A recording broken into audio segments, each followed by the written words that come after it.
Dans un univers infini, il existe des lieux qui défient la compréhension humaine, des recoins obscurs où la réalité se déchire et où l'impossible devient tangible. Voici l'histoire d'un groupe d'explorateurs qui, en quête d'un nouveau foyer pour l'humanité, ont découvert quelque chose qu'ils n'auraient jamais dû trouver. Un jardin qui n'appartient pas à ce monde, un lieu où les ombres ont une vie propre. En 2347, l'humanité avait épuisé les ressources de la Terre. Des vaisseaux d'exploration furent envoyés aux confins de l'univers à la recherche d'une nouvelle planète habitable. L'un de ces vaisseaux, le Horizon, était commandé par la capitaine Elara Voss, une exploratrice chevronnée à la réputation irréprochable. Le Horizon voyagea pendant des années, visitant des systèmes stellaires lointains et des planètes inhospitalières. Mais en 2352, lorsque le vaisseau pénétra dans une région de l'espace connue sous le nom des abysses nébuleux, tout changea. L'abysse nébuleux était une zone de gaz et de poussière cosmique dense, où les étoiles étaient à peine visibles et où les communications avec la Terre devenaient impossibles. C'est au cœur de l'abysse nébuleux que le Horizon détecta une anomalie. Au milieu des ténèbres, il y avait une planète. Elle n'apparaissait sur aucune carte stellaire, et ses relevés étaient incohérents. Son atmosphère était respirable, et sa surface était couverte d'une végétation étrange et dense. La capitaine Voss décida d'atterrir pour enquêter. Ce qu'ils découvrirent défiait toute logique. La planète, qu'ils baptisèrent Erythea, était un lieu d'une beauté surréaliste. Les arbres, grands et élancés, avaient des feuilles qui émettaient une lueur faible et pulsatile. L'air était chargé d'une odeur douce et enivrante, et le sol était recouvert d'une herbe noire et douce qui semblait bouger sous leurs pieds. Mais la chose la plus étonnante était le jardin.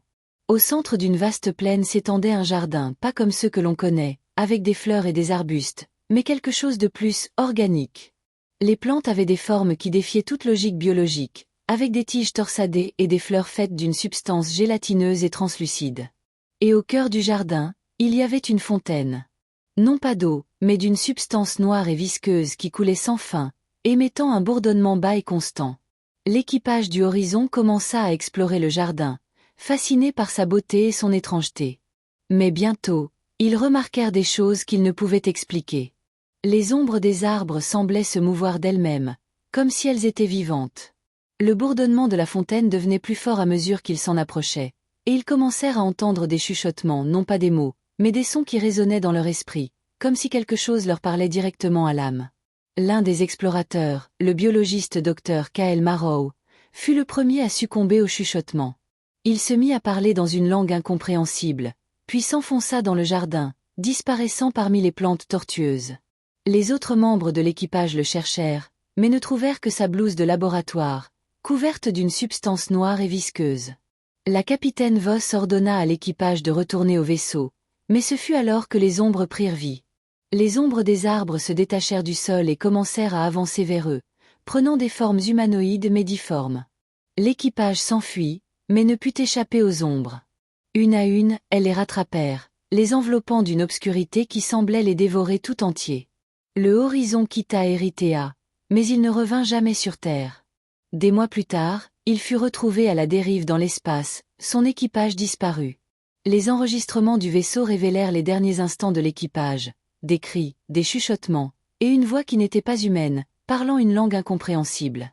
À l'intérieur du vaisseau, ils découvrirent autre chose. Dans la soute, il y avait une plante. Pas comme celle d'Erythea, mais plus petite, plus discrète.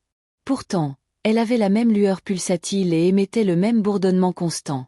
Et dans les ombres de la soute, quelque chose bougeait. Le Horizon fut mis en quarantaine dans une station spatiale lointaine, mais la plante ne fut pas détruite. Les scientifiques qui l'examinèrent furent fascinés par ses propriétés uniques. La plante semblait posséder une intelligence propre, réagissant aux stimuli d'une manière qui défiait toute compréhension biologique.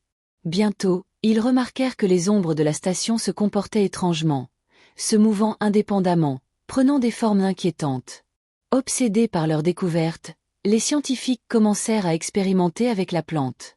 Ils la cultivèrent dans différents environnements, observant sa croissance et son adaptation. Mais avec chaque nouvelle pousse, les chuchotements devenaient plus forts. Les scientifiques commencèrent à avoir des visions, des cauchemars où le jardin d'Erythea s'étendait, dévorant des planètes entières, les transformant en extension de lui-même. Une scientifique, le docteur Linnea Hart, fut la première à reconnaître le danger. Elle tenta de détruire la plante, Mais il était trop tard. Les ombres de la station prirent vie, enveloppant les scientifiques et les transformant en extension du jardin. Le docteur Hart parvint à envoyer un avertissement à la Terre avant d'être consumé, mais son message fut ignoré. Sur Terre, les choses commencèrent à changer. Dans les villes, les ombres semblaient plus sombres, plus épaisses. Les gens rapportèrent des visions d'un jardin obscur et des chuchotements résonnant dans leur esprit. Les plantes des parcs et des jardins se mirent à pousser de manière anormale, se tordant en forme grotesque et émettant une lueur pulsatile. Les gouvernements tentèrent de contenir la propagation, mais ce fut inutile. Les ombres se répandirent partout, transformant les gens en extension du jardin. Les villes furent abandonnées, l'humanité se réfugiant dans des bunkers souterrains, mais même là, les chuchotements les poursuivaient. Dans un bunker souterrain sous ce qui fut autrefois New York, un groupe de survivants tente de résister. Ils ont scellé toutes les entrées, mais les ombres s'infiltrent par les moindres fissures. Les chuchotements sont constants, un rappel qu'il n'y a pas d'échappatoire. Parmi les survivants se trouve la capitaine Ella Ravos, la seule membre de l'équipage du Horizon à avoir échappé à Erythea. Elle connaît la vérité. Le jardin n'est pas qu'un lieu, c'est une entité vivante, un être conscient qui cherche à s'étendre et à tout dévorer sur son passage. Et maintenant, il est là, sur Terre. Le jardin des ombres a atteint la Terre, et rien ne peut l'arrêter. Les ombres se propagent partout, transformant les gens en extension de lui-même. Les chuchotements sont incessants, un rappel que toute fuite est impossible. Et au fond du bunker, la capitaine Voss sait que la fin est proche. Mais peut-être, juste peut-être, existe-t-il un moyen de lutter. Un moyen de renvoyer le jardin vers les étoiles d'où il vient. Pour cela, ils devront s'aventurer au cœur du jardin et affronter l'entité qui le contrôle. Et peut-être, juste peut-être, cela constitue-t-il la véritable horreur. Cette histoire étendue et développée est conçue pour être narrée dans une vidéo de chaîne d'horreur, avec des effets sonores inquiétants, des visuels sombres et une atmosphère de terreur grandissante. Des éléments visuels comme des images d'Erythea, du jardin, des ombres et de l'expansion du jardin sur Terre peuvent renforcer l'impact de l'histoire.